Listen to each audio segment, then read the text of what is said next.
still vividly remember walking into my 7th grade English class for the first time. My teacher wasn't in the room yet, but in much better handwriting than mine, she had this 10/90 written up on the board and on posters all around the room. And we all noticed it, but none of us really knew what it meant at the time. Then eventually, our teacher walks in the room and explains to us that she was a 2-time survivor of breast cancer. When she found out, she gave herself one night, just one night, to feel bad for herself, to let herself get into a depressed state, and to worry about her future. Now, all of those are very natural responses in that situation.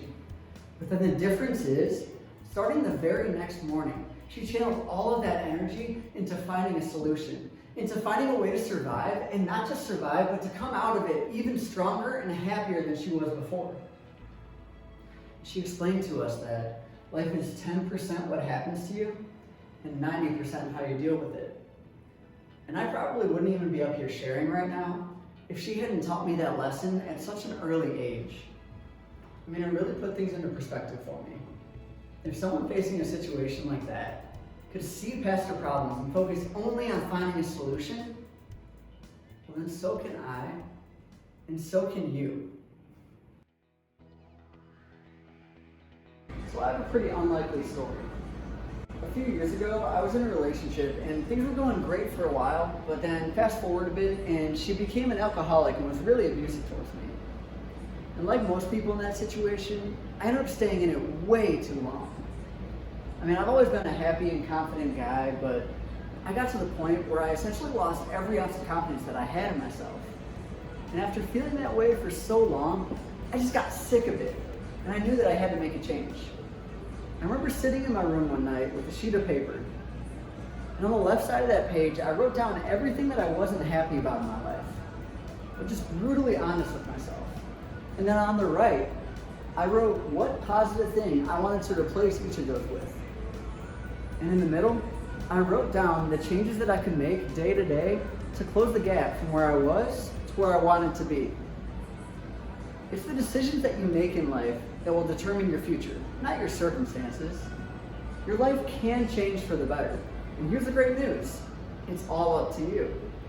So the next time that something bad happens, will you just get stuck in that tunnel vision, telling yourself that your problem is always going to be there? Or will you become dissatisfied and do everything in your power to create a comeback story?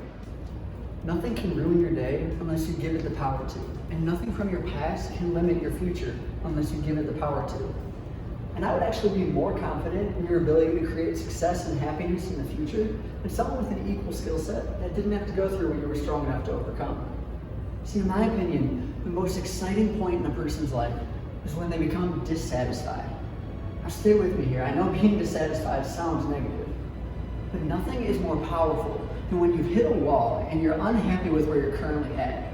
That moment when you finally say no more and stop settling for less than what you want and deserve in your life. Imagine you're driving on the highway, stuck in traffic, barely going over 5 miles per hour.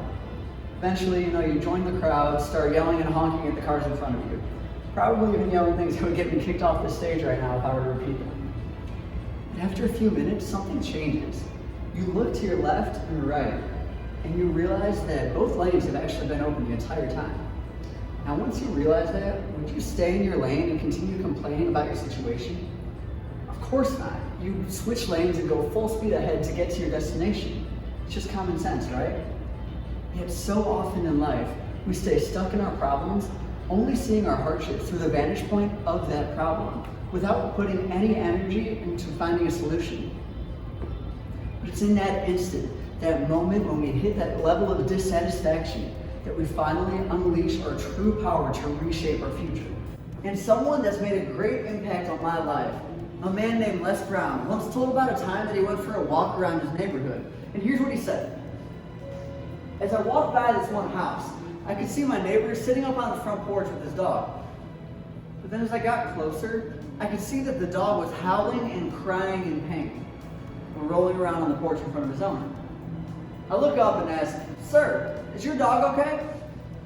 And apparently that was my first mistake.